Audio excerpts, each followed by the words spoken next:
मंडळी मी आता लोणीच्या बाजारामध्ये आहे. तर आपल्यासोबत गणेश शेठ आहेत. ते गायी पुरवत असतात, म्हणजे इथं घेऊन देत असतात लोणीच्या बाजारामध्ये. गणेश शेठ नमस्कार. नमस्कार नमस्कार. कसा होता आजचा बाजार? खरेदी करण्यासाठी चांगला होता. तर गणेश शेठ, आता तुम्ही इथं गायी इथे येतात, ज्या व्यापाऱ्यांनी किंवा शेतकऱ्यांनी आणलेल्या गायी असतात इथं ट्रेस होतो त्यांचा, म्हणजे त्यांना थकवा जाणवतो. तर त्यासाठी काय करता का तुम्ही वेगळे? कारण इथून अजून 600 किलोमीटर गाय जायच्यात म्हणल्यानंतर ज्यावेळेस आम्ही त्या शेडमध्ये गाय बोलवतो, गाय जनलेली असन ताजी वेलेली असन तर अर्धच चिक काढतो, पूर्ण खाली करत नाही. आणि जर दुधावरती असेल तर पूर्ण दूध काढतो. पहिले गायांचं दूध काढतो, त्यांना चारा देतो.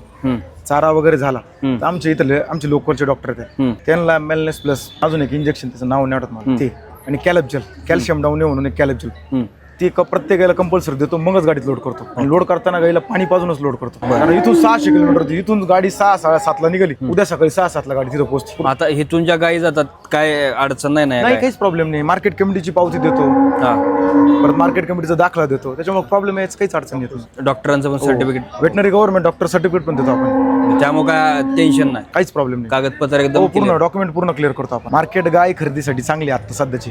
जरी पाऊस पडला असला तरी पण मार्केट गाय पाहून रेट चालू आहे. असं काही नाही रेट वाढले, पण रेट व्यवस्थित हिशोबात आहे.